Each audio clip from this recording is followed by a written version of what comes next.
அவருடைய வாழ்க்கையுடைய சோகமே தனக்கு பாசம் காட்டுறதுக்கு ஒருத்தர் இல்லைங்கிறது தான். மூக்காமுத்து தலைமையில் ஊர்வலம் செல்லுன்னு சொல்லிட்டு மூக்காமுத்து குதிரையில் ஓட்டிகிட்டு வர்றார். தொண்டர்கள்லாம் பின்னாடி ஊர்வலமாக வருவாங்க. அந்த அளவுக்கு கட்சியிலையும் அவரை அறிமுகப்படுத்தினார். பரிமளிக்கலை. எம்ஜிஆர் அன்றைக்கி பீக்கில் இருக்கார். எம்ஜிஆர் உயர்ந்துக்கிட்டே போகிற நேரம், அந்த நேரத்தில் எம்ஜிஆருக்கு போட்டியாக மூக்காமுத்து வருகிறார்னா மக்கள் பற்றியில் அடிபட்டார். அவருடைய வாழ்க்கை கெட்டு போகிறதுக்கு தகப்பன் தான் ஒரு காரணம் கூட இல்லையா? நான் ஆரம்பிச்சிருக்கிறேன் அதிமுகவில் சேர்றேன்னு உட்காந்துக்கிட்டு இருக்கிறேன். உங்கள் அப்பா எனக்கே தலைவர் தெரியுமா அப்படின்னா பேசாமல் இருந்தார். நேராக போய் மன்னிப்பு கட்டிட்டு உங்கள் அப்பா கிட்ட போயிருக்கிற வழி பாருங்க, ஜாக்கிரதான்ட்டார். எடுத்தா உங்கள் அப்பனை உதைக்கிறதுக்கு 5 லட்ச ரூபா கொடுக்குறப்போ ஓய்ச்சிட்டுவா. அது ஜெயலலிதா. இன்றைய முதல்வருடைய அண்ணன் அவர்கிட்ட பேட்டி எடுக்க எப்பா எனக்கு காசு இருந்தால் குடுபாண்டு பிச்சை கேட்கிற நிலைமைக்கு உருவாக்கிட்டீங்களா சார்? ஜெம் டிவி நேயர்களே கேட்டுக்கொள்ளுங்கள். எப்படி அழுகுறாரு பார்த்தீங்களா குட்டி கிருஷ்ணன். பெரியார் பகுத்தறிவாத அறிவு கட்டவனு அயோக்கியனுங்க. பாப்பார ஜாதி நீங்கள் தான் உத்தமன்களை போய் கொடுக்க வேண்டியது தானே. யார் கொடுக்க வேணாம்னு சொன்னால்? நல்ல ஒரு பெரும் தலைவருடைய மகன் வானமே அழுகுது சார். பார்த்தீங்களா? பேசுறதை கேட்டு இப்படி பேசுறதை கேட்டு பாருங்க என்னடா இது இப்படிப்பட்ட ஆளுகள் இருக்காங்க. இப்படி எல்லாம் ஒரு நல்ல மனிதரை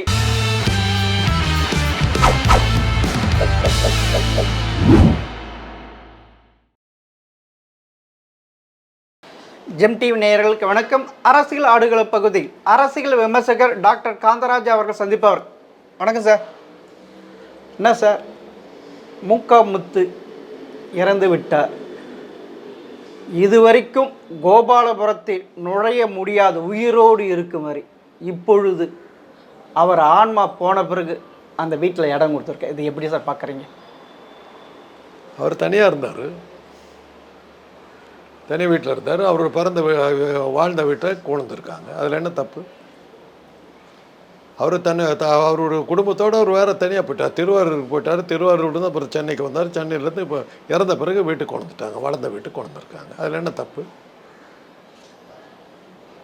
இப்போ பெரிய பெரிய ஆட்கள்லாம் இருக்காங்க, இறந்த உடனே அந்த சொந்த ஊருக்கு கொண்டு போகிறாங்க, உடல் சொந்த ஊருக்கு எடுத்து செல்லப்பட்டதுங்கிறாங்க. ஊரை விட்டு துரத்தி விட்டீர்களே, அவர்களை இப்போது அழைத்து வந்தீர்களான்னு கேட்பீங்களா நீங்கள்? அப்படிதான் நான் கேட்குறேன். இல்லை, அதை தான் கேட்குறேன். அது மாதிரி தான் சொந்த ஊருக்குன்னு கூட்டு போகிறது அவங்களுடைய விருப்பம். காந்தி பிர்லா மாளிகையில் தான் சுட்டுக் கொல்லப்பட்டார். அவர் உடம்பு பிர்லா மாளிகை தான் கொண்டு காரியம் பண்ணது பூரா டெல்லி இதில் அந்த அந்த ராஜ்காட்டில் தான் பண்ணார். ராஜீவ்காந்தி இங்கே இறந்தார், பாடி அங்கே தான் கொண்டு போட்டார். சார், அதுவும் ஒரு முதல்வருடைய மகன், முன்னாள் முதல்வர், இன்னும் கேட்டால் இன்றைய முதல்வரின் அண்ணன், சுகம் போகமாக வாழ வேண்டியவர். அவர் சாப்பாட்டுக்கே அலைய வேண்டிய நிலைமை ஆகிப்போச்சே சார். யார் சொன்னா உங்களுக்கு? அப்படி தான் பதிவு இருக்குது. அது உங்கள் இஷ்டம், உங்கள் இஷ்டத்துக்கு பேசுகிறீங்க. இல்லை, அவருடைய வாழ்க்கை பயணம் கொஞ்சம் சொல்லுங்களேன், பார்க்கலாம் எப்படி இருந்ததுன்ட்டு. சாப்பாட்டுக்கெல்லாம் ஒன்று அவர் அலையில். அவருக்கு பெரிய சொத்துலாம் இருக்குது, அவருக்கு மிகப்பெரிய சொத்தெல்லாம் இருக்குது. அதெல்லாம் ஒன்றும் பிரச்சனை இல்லை, சாப்பாடெல்லாம் ஒன்றும் இல்லை. அவர் கவலைப்பட்டது ஒன்றே ஒன்று தான், எனக்கு பாசம் காட்டுறதுக்கு ஆளே இல்லை. அவருக்கு இருந்த அவருடைய வாழ்க்கையுடைய சோகமே தனக்கு பாசம் காட்டுறதுக்கு ஒருத்தர் இல்லைங்கிறது தான். ஏன்னா பிறக்கும் போதே பிரசவத்திலேயே தாய் இறந்து போயிட்டாங்க. தாத்தா பாட்டி தான் வளர்த்துனாங்க. அப்பா அரசியல்வாதி, வீட்டிலேயே இருக்கல, யாரையுமே பார்க்கல. அவர் 2ஆம் தாரம் கல்யாணம் பண்ணிட்டார். கல்யாணம் பண்ணிட்டால் அவங்களுக்கு குழந்தை பிறந்துடுச்சு. அந்த தாய் அவங்கள பார்த்துக்கிறாங்க, இவர் இங்கேயே இருக்கார். அதுக்கப்புறமா அவரை விட்டுடல, சென்னைக்கு கூட்டிகிட்டு வந்துட்டாங்க. கூட்டிகிட்டு தன்னுடைய வீட்டுக்கு பக்கத்துலேயே தனியாக வச்சு இது பண்ணாங்க. நல்ல படிப்பை கொடுத்தார், ஓரளவுக்கு படித்தார், அற்புதமான பாடகர். தாய்மாமன் சிதம்பரம் ஜெயராமனுடைய சகோதரி மகன். சிதம்பரம் ஜெயராமனுடைய குரல் அப்படியே அவருக்கு இருக்குது. அதை வச்சு ஒரு இசைக்குழு ஒன்று ஃபார்ம் பண்ணி அவருக்கு தொழில் அமைச்சு கொடுத்தார். அது ஓரளவுக்கு போச்சு, அதில் அவர் கான்சன்ட்ரேட் பண்ணல, அதில் அக்கறை சேர்த்தாமே விட்டார். அதுக்கப்புறம் கட்சியிலேயே கொண்டு சேர்த்துனார். கட்சியிலேயே கொண்டு சேர்த்து திமுக மாநாடுகளில் திமுக ஊர்வலம் போகும்போது மூக்காமுத்து தலைமையில் ஊர்வலம் செல்லுன்னு சொல்லிட்டு மூக்காமுத்து குதிரையில் ஓட்டிகிட்டு வர்றார். தொண்டர்கள்லாம் பின்னாடி ஊர்வலமாக வருவாங்க. அந்த அளவுக்கு கட்சியிலையும் அவர் அறிமுகப்படுத்தினார். பரிமளிக்கலை, எடுபடலை. சினிமா கொண்டு விட்டார், தானே கதை வசனம் எழுதினார். பிள்ளையா பிள்ளை டபுள் ஆக்ட், முதல் படமே டபுள் ஆக்ட். எம்எஸ் விஸ்வநாதன் போன்ற பெரிய ஆட்களையெல்லாம் வச்சு படத்தை எடுத்தார். ஒரு ராங்க இது ஒரு பப்ளிசிட்டி கொடுத்தாங்க. எம்ஜிஆருக்கு போட்டியாக வருகிறாருன்னாங்க. கெட்ட நேரம் அப்படி தான் வரும். எம்ஜிஆர் அன்றைக்கி பீக்கில் இருக்கார், கலைஞர் முதல்வராக இருக்கார். கலைஞருடைய செல்வாக்கு சரிஞ்சு கொண்டிருக்கிற நேரம், எம்ஜிஆர் உயர்ந்துக்கிட்டே போகிற நேரம். அந்த நேரத்தில் எம்ஜிஆருக்கு போட்டியாக முத்து வருகிறார்னா மக்கள் மத்தியில் அடிபட்டார். ஓ, எம்ஜிஆருக்கு போட்டியா நீ காலி சார்? அவர் அப்படி தான் போட்டிங்களே. ஒரு வார்த்தையோடு விட்டுருந்தா கூட பரவாயில்ல. மேக்கப்பும் அவராட்டுமே போடுறதா, அந்த ஹேர் ஸ்டைலு, அந்த நிற்கிறது நடக்கிறது, அதுக்கு தான் எம்ஜிஆர் இருக்கார். நீ என்னையா? அவ்வளோதான். ஸோ அங்கேயும் அதுலேயும் காலி. கருணாநிதி அங்கேயும் தப்பு பண்ணியிருக்காரு. அது நான் தான் சொல்கிறேன். அவருக்கு பலமும் கலைஞர் தான், பலவீனமும் கலைஞர் தான். சாரி, அவருடைய வாழ்க்கை அழிவதும் கலைஞர் தான், ஆனதும் அவராலே தான், அழிவதும் அவர் தான். அது நான் அன்னைக்கு அந்த பூஜை போட்ட அன்னைக்கு எங்கள் அண்ணெல்லாம் போயிருந்தாங்க. பிள்ளை படம் பூஜை போட்ட அன்னைக்கு எம்ஜிஆர் தான் எம்ஜிஆர் தான் கிளாப் பண்ணியது துவைக்க வைக்கிறார். துவைக்க வைக்கும்போது அவர் சொல்கிறார் முத்துக்கிட்ட, கரெக்டான நேரத்துக்கு ஷூட்டிங்க்கு வரணும், அதுக்காக உனக்கு ஒரு ரிஸ்ட் வாட்ச் டைம் பார்த்து வரணுங்கிறதுக்கு கொடுக்குற கால் ஷீட்டை ஒழுங்காக வச்சுக்கணும், அதெல்லாம் சொல்லிவிட்டு ஒழுங்காக இரு, நல்லா வா அப்படின்ட்டு போயிட்டார். டைரக்டருக்கு பணிஞ்சு நடக்கும். இந்த பையனுக்கு நான் 1000 இருந்தாலும் சீஃப் மினிஸ்டரோட மகன், என்ன நீ டைரக்ட் பண்ணுறியா? யார் நான்? எங்கள் அப்பா யார்? அப்புறம் எப்படி டைரக்ட் பண்ண முடியும்?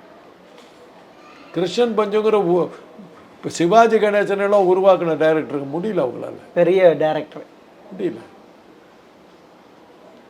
தொழிலுக்குன்னு வந்துட்டீங்கன்னா அட்டெண்டர் இருக்கான்ல, அவங்ககிட்ட கூட நீங்கள் ஒழுங்காக இருக்கணும், தெரியுமில்ல? அவன் சில விஷயங்களை சொல்லி தருவான்.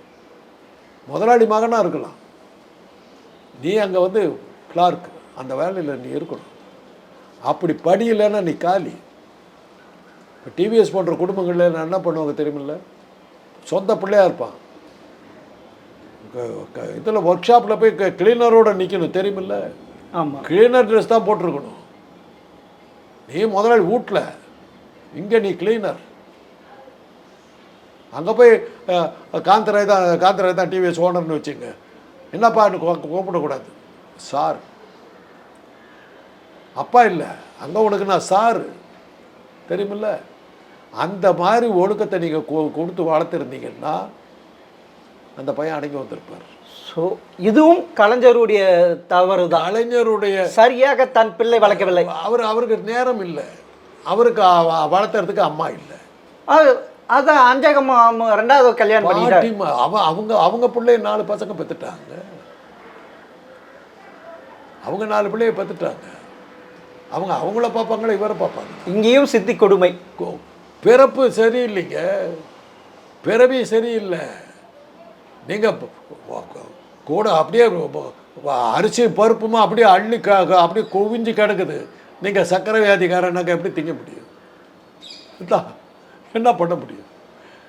அதான் சொல்கிறேன், பகுத்தறிவுக்கு அப்பாற்பட்டு சொல்கிறேன். ஒருத்தனுடைய பிறப்புனாலேயே நீங்கள் பெருசாகிட முடியாது. அதை அனுபவிக்கிறதுக்கான யோகியதை இருக்கணும், அதுக்கு தகுதியும் இருக்கணும், தன்னை வளர்த்துக்கிறது வழிதான் காட்ட முடியும். ஆப்பர்ச்சுனிட்டி கொடுத்தாச்சுங்க, இதை விட எத்தனை தடவை ஆப்பர்ச்சுனிட்டி கொடுக்க முடியும்? இப்போ என்ன எடுத்துங்க, ஒரு அமைச்சருடைய வீட்டில் நான் அவர் வீட்டில் குடியிருக்கிறேன். எங்கள் அப்பா திராவிட இயக்கத்தில் பெருசாக இருந்தவர், பெரியார் எங்கள் வீட்டுக்கு வந்துட்டு போகிறவர், பெரியார் வீட்டிலே கிடந்தவங்க நாங்கள். ராஜாராம் ஒருத்தர் தானே வந்தார். அதே வீட்டில் வளர்ந்த காந்தராஜ் டிவிக்கு பேட்டி கொடுத்துக்கிட்டு இருக்கானே, ஐயா, அவ்வளோதான் அதிர்ஷ்டம். இது அதிர்ஷ்டம் தான், அதிர்ஷ்டம் இல்லைன்றீங்களா? நான் இல்லை மந்திரியை மாதிரி உட்காந்துட்டு இல்லையே, ஒரு கவுன்சிலராக கூட முடியாது. சரி, அதனால அவர் யாருக்கு ஜாதகம் இருக்குதோ அவன் தாங்க வர முடியும். சரி சார், நீங்க அவர் இதில் நான் வேற எதுவும் பேச இல்லை. பெரியாருடைய பகுத்தறிவை பின்பற்றக்கூடியவர் திரு கருணாநிதி. அப்படி இருக்க தன் மகன் இப்படி போயிட்டாருன்ட்டு தண்ணி தெளிச்சு விட்டுருதா? இல்லை, தண்ணி தெளிச்சு உள்ள அவருக்கு அவர் ரொம்ப கவலைப்பட்டார், ரொம்ப கவலைப்பட்டார். முத்துவுக்காக அவர் எவ்வளவோ பண்ணி பார்த்தார். எதுக்கு வீட்டில் சேர்க்கல? குடிச்சு விட்டு வந்து ஏக ரகலைங்க கல்யாணம் பண்ணி வச்சாருங்க. கல்யாணம் பண்ண அந்த வாழ்க்கையும் போயிடுச்சு இல்லை, மனைவியை விட்டுட்டு போயிட்டாங்கல்ல. நீ கட்டிக்கணும் இல்லை, ரெண்டாவது இது அப்புறம் மூணாவது கட்டிக்கிட்டு இல்லை, அதே மாதிரி மொதல் பொண்டாட்டி விட்டு போனதுக்கு பிறகு யார் நீ சீஃப் மினிஸ்டராக இருந்தால் கூட இப்போ ஆளை விட்டுட்டு போயிட்டாங்க. இது ஏன் பண்ணி கூடாது? ஒரு தகப்பனா முன்னிருந்து ஒரு தன்னுடைய குடும்பத்தின் முதல் வாரிசு. அதை தாங்க பெரிய இடத்து பொண்ணை கட்டி வச்சா கூட ஆபத்துன்னு சொல்லி ஒரு சாதாரண குடும்பத்தை சேர்ந்த பொண்ணை கட்டி வச்சாரு. அது கூட நடக்குது. இது எல்லாமே முத்து மேலே பழிவு போறீங்க. இது கலைஞர்களுடைய ஒரு பங்கு கூட இல்லை, ஒரு ஈமையாலும் கூட இல்லை. அவருடைய வாழ்க்கை கெட்டு போகிறதுக்கு தகப்பன் தான் ஒரு காரணம் கூட இல்லையா? அவரால் முடிஞ்சது செஞ்சார், அவ்வளோதான். இப்போ எனக்கு எங்கள் அப்பா படிப்பை கொடுத்தாரு, டாக்டர் படிப்பை கொடுத்தாரு. திறமை பையனுக்கு இருந்ததுங்க. பாட்டு பாடுதல் அவனை அடிச்சுக்க முடியாது. இப்போவும் சொல்கிறேன், நல்ல ஜெயராமனுடைய குரல் அப்படியே அந்த பையனுக்கு இருந்தது. இப்போ கூட நல்ல மனசில் இருக்கும் குடியிருக்கும் நாகூராண்டவா, நல்ல மனதில் குடியிருக்கும் நாகூராண்டவா, அது விளக்குங்கிற படத்துக்கு அந்த கதையை நீங்க படிச்சு பார்த்தீங்கன்னா அது நாவலா வந்ததுங்க. கலைஞருடைய வெள்ளிக்கிழமை வேதமாயமா பேர் இந்த நாவலுக்கு. ஃபர்ஸ்ட் பேஜில் வெள்ளிக்கிழமையை பற்றி ஒரு அத்தியாயம் 10 பக்கம் எழுதியிருப்பார். வெள்ளிக்கிழமைன்னா என்னன்னு புராணத்தில் ஆரம்பித்து அறிவியல் வரலும் வெள்ளிக்கிழமையினுடைய முக்கியத்துவம் 10 பக்கம் எழுதிப்பார். 2 நண்பர்களை பற்றிய கதை.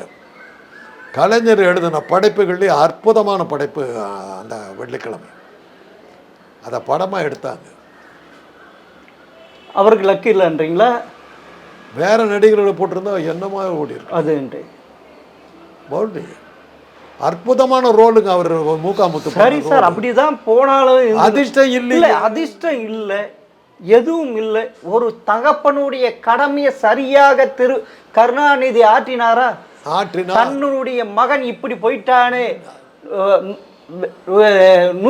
வேதாரியா போயிட்டானே, புறம்போக்கா போயிட்டானே, குடிகாரனை போயிட்டானே, அவனை திருத்துறதுக்கு ஏதாவது நடவடிக்கை எடுத்தாரா கருணாநிதி அவர்கள்?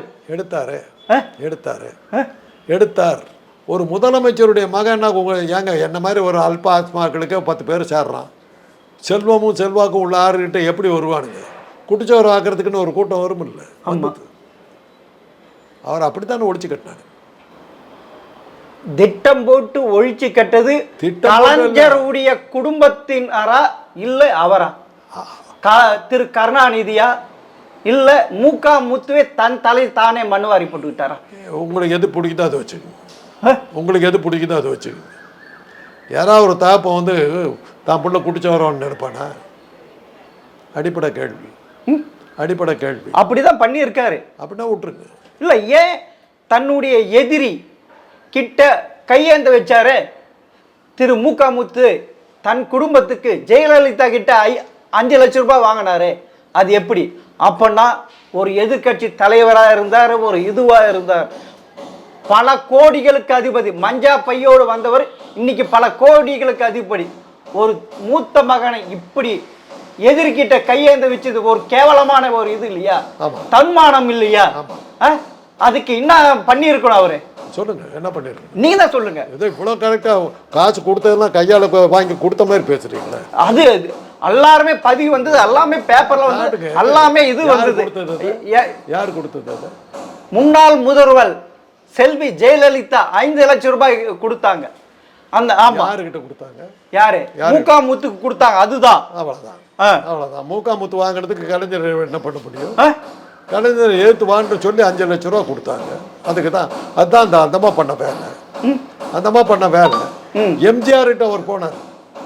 பொறுமையா கேளுங்க. எம்ஜிஆர் கிட்ட போனார். எம்ஜிஆர் முதல்வராக இருக்கும்போது எம்ஜிஆர் வீட்டுக்கு முத்து போயிட்டார். இவர் தான் வழக்கப்படி வர்றாருன்னு நினச்சிக்கிட்டு விட்டுட்டார். 2வது நாள் வந்தார். 2வது நாள் வந்த உடனே தான் கூப்பிட்டாரு. என்ன வந்துக்கிட்டு இருக்காரு? அப்பா கிட்ட கோவிச்சுக்கிட்டு வந்துட்டேன் அப்படின்னு. என்ன அது சண்டையெல்லாம் விசாரித்து கலைஞருக்கு ஃபோனை போட்டார். என்ன பிள்ளைய வளர்த்துறேன்? ஆமாம், அப்படிதான் கேட்பாங்க. முடிக்கிறேன் சார், கொஞ்சம் பொறுமையாக இருக்குது சார். அதுக்குள்ளார கத்திக்கிட்டு காட்டு கத்திக்கிட்டே இருக்காது. கொஞ்சம் கேளுங்க. என்ன பிள்ளைய வளர்த்துறேன்னாரு. ஏன் என்ன முத்திங்க என்ன அங்கே பண்ணுறான்னாரு. நான் ஆரம்பிச்சிருக்கிறேன் அதிமுகவில் வந்து சேர்றேன்னு வந்து உட்காந்துக்கிட்டு இருக்கிறான். என்ன பண்ண சொல்கிறேன்? அவன் அப்படி பண்ணுறானே, என்ன பண்ண சொல்கிறேன்? மூக்காமுத்துவை கூப்பிட்டார். உங்கள் அப்பா எனக்கே தலைவர் தெரியுமா அப்படின்னு. பேசாமல் இருந்தார். நேராக போய் மன்னிப்பு கட்டிட்டு உங்கள் அப்பா கிட்ட போயிருக்கிற வழி பாருங்க, ஜாக்கிரதைன்ட்டார். இது எம்ஜிஆர். ஜெயலலிதா உங்கள் அப்பனை உதைக்கிறதுக்கு 5 லட்ச ரூபா கொடுக்குறப்போ ஓய்ச்சிட்டுவா, அது ஜெயலலிதா. புரியுதா? இதுதான் நடந்தது. ஆமா, ஒரு எதிரி அப்படிதான் யூஸ் பண்ணுவாங்க. அப்படிதான் இது. ஆமா, எதிரிக்கு எதிரி அப்படிதானே. அவ்வளவுதான் பாயிண்ட். அதே எதிரி திரு கருணாநிதி என்ன பண்ணாரு? ஜெயலலிதா 96-ல் எதிர்கட்சியாக கூட வர முடியாப்ப அவங்க வீடு ஃபுல்லா செருப்பு, இது பாத்ரூம் தவிர மீதி எல்லாமே காட்டினாங்க. பெட்ரூம் அது என்ன, அது ஏத்துக்கிறீங்களா? அப்படிதானே ஒரு எதிரியை ஒழிக்க எதிரி அப்படிதானே பயன்படுத்துவாங்க. அதுதானே சாணிக்கே தர. அவங்க போட்டிருந்த நகைகள், அவங்க வச்சிருந்த ஒரு தெரு அளவுக்கு புடவை கடைகள், எல்லா நகைகள், தங்க சுரங்கமே வச்சிருந்தாங்க, எல்லாத்தையும் காட்டினாங்க. அவங்க கொள்ளை அடிச்ச வச்சுட்டு இருந்தாரு திரு கருணாநிதி மாதிரி. நச்சு தானே வாங்கினாங்க. ஜெயலலிதா வேற தொழில் பண்ணி செஞ்சாங்க, வாங்கினாங்க. என்னது வேற தொழில் செஞ்சு சம்பாதிச்சாங்க. உங்களுக்கு எப்படி தெரியும்? கொள்ளடிச்சது உங்களுக்கு எப்படி தெரியும்? கொள்ளடிச்சது எப்படி வேற தொழில் சொல்ல நீங்க வேற எதுவும் நான் வேற, அவங்க கொள்ளடிக்கல வேற தொழில் செஞ்சாங்க. நீங்க தப்பா எடுக்கிறீங்க. நீங்க சொல்றது அப்படிதானே இருக்கு. அது நான் என்ன பண்ண முடியும்? உங்க மனசுல அடுக்கு. யார் என் மனசுல அடுக்கு? எவனை பார்த்தாலும் கொள்ளக்காரன், எவனை பார்த்தாலும் கொலகாரன், எவனை பார்த்தாலும் விபச்சாரின்னு இருந்தா என்ன அர்த்தம்? உங்க புத்தி அந்த மாதிரி. அதுக்கு நான் என்ன பண்ணுவேன்? இல்ல, உங்களை திருத்த முடியும். இல்ல, மூக்காமுத்து திருத்துவதற்கு எவ்வளையோ வழிகள் இருக்கு. ஒரு முதல்வரான திரு கருணாநிதிக்கு அப்படி இருக்கப்ப ஒரு இப்படி ஒரு அனாதையா சாவடிச்சிட்டீங்களா சார்? நல்ல மனிதரை. ஆமா, திருவாரூர்ல ஒரு குடிசை வீட்டுல வாழ்ந்துட்டு இருந்தா சார், குண்டு பலுப்புல. நீங்க ஸ்டாலின், அழகிரி, கனிமொழி, இந்த குடும்ப அணமே சுகபோகத்தில் வாழ்ந்தது. முரசொலி மாறனுடைய பயன்கள். ஆனா மூக்காமுத்து நடுத்தேர்களை விட்டுட்டீங்களே சார். இவ்வளவு வருத்தப்படுறீங்களே. உங்க ஜெம் டிவி சார்பா மூக்காமுத்து குடும்பத்துக்கு 1 கோடி ரூபாய் கொடுத்தா நல்லா இருக்குமே. 1 கோடி ரூபாய் கொடுத்தா இல்லாதவர்களுக்கு கொடுக்கலாம். இல்லாதவருக்கு நீங்க தான் சொல்லுங்க. இல்ல, நீங்க எப்படி ஒரு மூக்காமுத்துவை வெளியே அனுப்பிச்சிட்டு இது இப்ப செத்து பிறகு அந்த வீட்டுல இடம் கொடுத்து இது தேவைதானா? இது அந்த கேள்விக்கு அப்புறம் போலாம். இந்த கேள்விக்கு இவ்வளவு வருத்தப்பட்டீங்களே. குடிச்சையில வந்து என்ன உண்டு கட்டியா? ஜெம் டிவி சார்பாக இந்த அவரை மூக்காமுத்துவுக்கு 1 கோடி ரூபாய் குட்டி கிருஷ்ணன் அவர்கள் தலைமையில் கொடுக்குறோம்னு கொடுத்துட்டு வாங்களே. இவ்வளவு அழுகுறீங்களே சார், தேம்பி அழுகுறீங்களே. ஆமா சார், கொடுங்க சார். சார், ஒரு முன்னாள் முதல்வருடைய மகன், ஒரு பெரிய ட்ரஸ்ட் உடைய 8000 கோடிக்கு ட்ரஸ்ட் உடைய மகன், முதல் வாரிசு, எப்படி எல்லாம் அழிச்சீங்களா சார்? மனசாட்சி இருக்கா இல்லையா? இன்றைய முதல்வருக்கு இருக்குதா இல்லையா? இல்லையே. இல்ல, தான் அடுத்து விட்டு, அதாவது வேற தாயின் மகனாக இருந்தால் தன் மகனாக தன்னுடைய அண்ணனாக ஏற்றுக்கொள்ள பாசம் இல்லையா சார்? ரசிகர்களே, ஜெம் டிவி ரசிகர்களே சார், என் மனசு அழுகுது சார். குட்டி கிருஷ்ணன் ரெக்கமெண்டேஷனில் ஜெம் டிவி நிர்வாகம் 1 கோடி ரூபாய் மூக்காமுத்து குடும்பத்துக்கு கொடுப்பதாக ஏற்றுக்கொண்டுள்ளார்கள். செய்து கொள்ள உண்மையிலே கண்ணுல அழுவு சார். கண்ணுல ரத்த வரல தண்ணீர் வருது சார். பாருங்க சார், பாருங்க சார். அப்படிப்பட்ட எவ்வளவு ராஜா மாதிரி வாழ வேண்டிய மகனை இப்படி நாஸ்தி பண்ணிட்டீங்களே. இல்ல, திருவாரூர்ல டிரஸ் மாத்திக்க முடியாத வெறும் அழுக்கு இதுல ரோட்ல வீழ்ந்து கிடந்தார் சார். ஒரு முன்னாள் முதல்வருடைய மகன், இன்றைய முதல்வருடைய அண்ணன். அவர்கிட்ட பேட்டி எடுக்க எப்ப எனக்கு காசு இருந்தா குடுபாண்டு பிச்சை கேட்கிற நிலைமைக்கு உருவாக்கிட்டீங்களா சார்? ஜெம் டிவி நேயர்களே கேட்டுக்கொள்ளுங்கள். எப்படி அழுகுறாரு பாத்தீங்களா குட்டி கிருஷ்ணன்? இந்த கவலையை நீங்க தீர்ப்பதற்கு நீங்கள் எல்லாரும் வந்து குட்டி கிருஷ்ணன் தலைமையில் 1 கோடி ரூபாய் மூக்காமுத்து குடும்பத்துக்கு கொடுக்க வேண்டும். கொடுத்து குட்டி கிருஷ்ணனுடைய சோகத்தை தீர்க்க வேண்டும் என்று தயவு செய்து கேட்டுக்கொள்ளுகிறேன். சார், இதெல்லாம் மடம் மாத்தாதீங்க சார், மடம் மாத்தாதீங்க சார். உங்களுக்கு மனசாட்சி இல்லையா? நீங்க பின்பற்றக்கூடிய தலைவருடைய மகன் இப்படி ஒரு உங்களுக்கு தெரிந்தவர் இப்படியான நீங்களாவது ஹெல்ப் பண்ணியிருக்கலாம்ல. அவர் குடிகாரன் ஆயிட்டாரே, அவரை திருத்தலாமே. அப்படி ஒரு மனசு ஏன் சார் உங்களுக்கும் வரல? இப்போ போலாம், வாங்க போலாம். உயிர் போன பிறகு அவருடைய பாடி பக்கத்து போறீங்களா? வேற என்ன பண்ண சொல்றீங்க? வேற என்ன பண்ண சொல்றீங்க? உங்களுக்கு ஒரு நல்ல எண்ணம் இருந்தா அவர் காப்பாத்தி இருக்கலாம்ல. வேண்டியதுல தேவையில்லை. திரு ஸ்டாலின் அவர்களே, அண்ணனை இப்படி பண்ணிட்டியே, நீ சுகபோகமா வாழறியே, எத்தனை கோடி கார்ல உன்னுடைய மகனை எப்படி எத்தனை கோடி இதுல தன் மகனும் போலியோ திரு கருணாநிதி போலியோ இருங்க, திரு கருணாநிதி போலியோ ஸ்டாலின் போலியோ அவர் வாழவில்லை. ஒரே மனைவி கூட வாழ்ந்தார். மறுமணம் செஞ்சாரா? இல்ல. அவர் அப்படிப்பட்ட உத்தம புத்திரன். அப்ப குடிகாரனா மாத்தது யார்? திரு கருணாநிதி அவர்கள் தானே. ஆமா. அது இந்த சொத்துக்கெல்லாம் முதல்வா இருக்க அனைத்து சொத்து அவருக்கு போயிடும்ட்டு இரண்டாவது தாரத்து மகன்கள், மூன்றாவது தாரத்து பிள்ளைகள் எல்லாம் சேர்ந்து குட்டி சோறாக்கி இன்னைக்கு கோபாலபுரத்தில் உள்ள திரு கருணாநிதி வாழ்ந்த வீட்டில் உயிரற்ற ஜடமாக கிடக்கிறார். இதுக்கு பார்த்து மனசு இறங்கலையா? உயிரோடு இருக்கும்போது நீங்க என்ன செஞ்சிட்டு இருந்தீங்க? ஆகவே ஜெம் டிவி நேயர்களே, நம்முடைய மனதெல்லாம் இறங்கி விட்டது. இவ்வளவு கொடுமை நிகழ்ந்த முத்துவனுடைய குடும்பத்துக்கு குட்டி கிருஷ்ணன் அவர்கள் 1 கோடி ரூபாய் இல்லை, முதலில் சொன்ன 1 கோடி ரூபாய் வித்ரா பண்ணி கொண்டு இப்போது 10 கோடி ரூபாய் கொடுப்பதாக ஒத்துக்கொண்டிருக்கிறார். அவர் கொடுக்க போகிறார். இந்த பாவத்தை எல்லாம் அவர் தீர்க்க போகிறார். ஜெம் டிவி நிர்வாகமே, உன்னை தயவு செய்து கேட்டுக்கொள்கிறேன், குட்டி கிருஷ்ணனுடைய இந்த கோரிக்கையை ஏற்று முத்துவனுடைய குடும்பத்துக்கு 10 கோடி ரூபாய் கொடுக்கும்படி உங்களுடைய தாழ்மையுடன் கேட்டுக்கொள்கிறேன். குட்டி கிருஷ்ணனுடைய வேண்டுகோளை நிறைவேற்றும்படி கேட்டுக்கொள்கிறேன். சார், இதுல யாருடைய தப்பு? முதல் தப்பு திரு கருணாநிதி தன் பிள்ளையை சரியாக வளர்க்கலன்னு ஒத்துக்கிறீங்களா? நீங்க தானே சொன்ன. இல்ல ஏதாவது இதாயிடுச்சுன்னா காந்தராஜ் கிட்ட அனுப்பிச்சிடுவா, அவர் பார்த்துக்குவாரு, கலைஞர் சொன்ன மாதிரி சொன்னீங்களா? அது அது அது என்ன இது? அப்ப சொன்னார் இல்லையா? அது நீங்க சொல்லி இருக்கலாம்ல. நீங்க அப்ப படிச்சவர் தானே, அதுக்கு சொல்லுங்க. சொன்னார் இல்லையா? அது ஒன்றும் ஓகே இல்லையா? சொல்லாம இருந்திருப்பனா? சுய புத்தியே இல்லையா உங்களுக்கு? அவருக்கு தான் இல்லையா? அது உங்களை கேட்குறேன். அவருக்கு தான் இல்லையா? உங்களுக்கு சுய புத்தி இருந்ததுனாக்கா ஒரு டாக்டர்கிட்ட அமைச்சா அந்த டாக்டர் பேசியிருக்க மாட்டான்னு யோசிக்க மாட்டீங்க? அறிவு கட்டத்தனமாக கேள்வி கேட்குறீங்க. இல்லை, நீங்க வேலைக்கு போயிருக்கலாம். திரு சித்தரஞ்சன் தாஸ் ரோட்டுக்கு நீங்க வேலைக்கு போயிருக்கலாம். போனேன், அங்கே போய் அறிவுரை கொடுத்துட்டு வந்தேன். யாருக்கு? அங்கே இருக்கவங்களுக்கு. அப்போ அவங்க ஏற்றுக்கல. ஏற்றுக்கிட்டாங்க. ஏற்றுக்கிட்டதுனால தான் ஓரளவுக்கு இந்த இந்த 77 வயசு ஒரு உயிர் இருக்காருன்னா எப்படி இருந்தார்? 77 வயசுங்க இப்போ அவர் சாகும்போது எப்படி இருந்தார்? 77 வயசு வரல இருந்ததுக்கு காரணம் என்ன?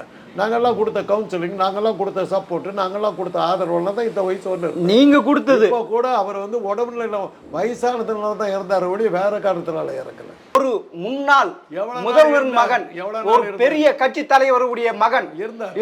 ஒண்ணு அவருக்கு சொத்து 10 இல்லையா, எது இல்லையா, வீட்டை விட்டு துரத்திட்டீங்களா சார்? ஒரு குடிசைகளை வாழ வச்சது இருக்கீங்க. ஒரு குண்டு பல்புல ஃபேன் கூட இல்லாம, ட்ரெஸ் கூட மாற்ற முடியாம அப்படியே வளர்த்திருக்கு. இதுதான் பகுத்தறிவா? இதுதான் பெரியாரிஸ்டா? இதுதான் தீக்காவா? ஆமா, இவ்வளவும் பார்த்தீங்கல்ல, கூட தானே இருந்திருக்கீங்க. அவ்வளோ தெளிவாக சொல்றீங்களா? கூட இருந்த மாதிரி ஒரு சட்டம் வாங்கி கொடுத்துருக்கூடாது? ஒரு பார்ப்பன ஜாதியை சேர்ந்த நீங்கள் அதை செஞ்சிருக்கக்கூடாது? ஒரு பாப்பானுக்கு அந்த புத்தி இல்லை. அப்படி படுத்திருக்காரு அங்கலாக்கிறீங்களா? பெரியார் கொடுக்க, பெரியார் தான் கொடுக்க மாட்டார். நீங்கள் பாப்பார ஜாதி நீங்கள் ஏன் கொடுக்கல? போய் கொடுக்க வேண்டியதானே. பெரியார் பகுத்தறிவாதான் அறிவு கட்டவனே அயோக்கியனுங்க. பாப்பார ஜாதி நீங்கள் தான் உத்தமனுங்களை போய் கொடுக்க வேண்டியதானே. யார் கொடுக்க வேணாம்னு சொன்னால்? பாப்பார ஜாதிக்கு எங்கே போச்சு புத்தி? அதான் 5 லட்சம் கொடுத்தாங்க சார். அதான் பாப்பாத்தி அதான் கொடுத்தாங்க. 5 லட்சம் நீங்க என்ன சார் கொடுத்தீங்க? 5 லட்சம் அவர் ஓட்டாண்டிய தெருவா அலை விட்டு குடிகாரன் ஆகிட்டீங்க. 5 லட்சத்துக்கு அப்புறம் தானே அவர் வெளியே போனார். திருவாரூர் போனதுக்கு அப்புறம் தானே போனார். குடிச்சையில் போய் உட்காந்து அதுக்கு அப்புறம் தான் போய் உட்காந்தாரு.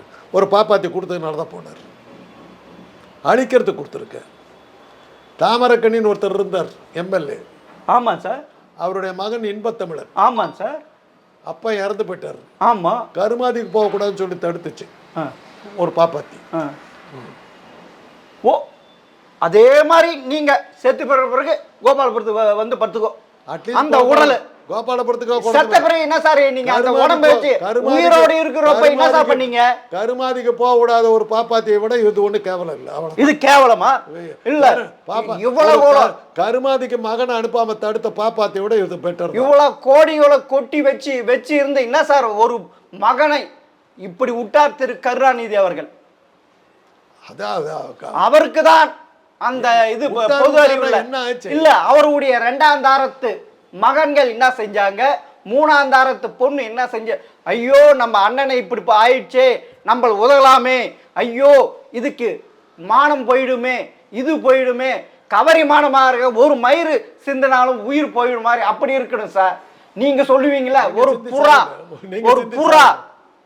ஒரு புறா காதல் புறா, இது பெண் புறா சேர்ந்து அதுவே கூழாங்களுக்கு சேர்ந்து செத்துடும், அப்படி இருக்கணும் சார். குடும்பம்னா மானம்னா மரியாதைன்னா இது ஏன் சார் திரு கருணாநிதி குடும்பத்துக்கு எல்லாம் போச்சு? ஒன்று புரிஞ்சிருச்சு. இப்போ நீங்கள் சொன்னதுல இருந்து மூக்காம்புத்து சேர்த்த உடனே ஸ்டாலின் சேர்த்து போயிடணும், அழகிரி சேர்த்து போயிடணும், செல்வி சேர்த்து போயிடணும், தமிழர் சேர்த்து போயிடணும், கனிமொழி சேர்த்து போகணும், அதான் நீங்கள் சொல்ல வர்றீங்க. ஓகே, இதான் பாப்பார ஜாதிகளுடைய நீதினாக்க கேட்டுக்கொட்டித்தான் பூரா சேர்த்து போச்சா? மூக்காம்புத்தி சேர்த்த உடனே ஸ்டாலின் சேர்த்து போகணும், அதானே சொல்ல வர்றீங்க? புரியல எனக்கு சார். அவர் வேற என்ன சொல்ல வந்தீங்க? இப்போ நீங்கள் சொன்னதுக்கு அர்த்தம் சொல்லுங்க. இன்றைய முதல்வருக்கு அந்த தன்மானம் எங்க போனது? கேட்டுங்கப்பா ஜெம் டிவி நேவர் ரசிகர்களே, அண்ணன் தாக்க தம்பி செத்து போகணும், இல்லாட்டி தன்மானம் போயிடும். இது சதி சார், இது சதி, இது தப்பு. இது அது அப்படி போக சாவலன்னா சட்டத்துக்கு புறம்பானது. நீங்க இது சதி ஒழிச்சாச்சு, சதின்றாரு கேட்டுங்க. சதி ஒழிச்சாச்சு எல்லாமே. இது மாடர்ன் இந்தியா, மாடர்ன் இந்தியா, அதெல்லாம் செய்யக்கூடாது. மாடர்ன் இந்தியா ராமர் கோயில் கட்டிக்கிட்டு வில்லம் எடுத்துட்டு போற மாடர்ன் இந்தியா. நீங்க திசை திருப்பாதீங்க, திசை திருப்பாதீங்க. கட்டிக்கிட்டு மாடர்ன் இந்தியா இல்ல, திசை திருப்பாதீங்க. கும்பமேளாவில் வந்து மூத்திரம் குடிச்சுக்கிட்டு சார் அப்படிதான் சார் வாழ்ந்தாரு, அப்படிதான் சார் வாழ்ந்தாரு சார், அப்படிதான் மூக்காமுத்து வாழ்ந்தாரு. அப்படிதான் ஒரு ரிப்போர்ட்டர் பதிவு பண்ணியிருக்காரு. என்கிட்ட காசு கேட்டாரு, எனக்கு எப்படி போயிடுச்சு, அப்படி அழுக வந்தது, ஏதாவது காசுக்கு பிச்சை கேட்டு இருக்கா சார், பிச்சை கேட்டு இருக்காரு சார். அது அவருடைய அந்த மனிதன், அது அவருடைய தலையெடுத்து. அதுக்கு எவ்வளவு பெரிய அது தலை விதியா? தலை விதியா? நீங்க அப்பனா பகுத்தறிவு உங்களுக்கு அதை ஏத்துக்கிறீங்களா? ஆமா, ஏத்துக்கிறோம். புத்தர் வந்து ஒரு பெரிய மன்னர். அவர் வந்து சன்னியாசியா மாதிரி வந்து பிச்சை எடுத்து தான் பிழைச்சார்.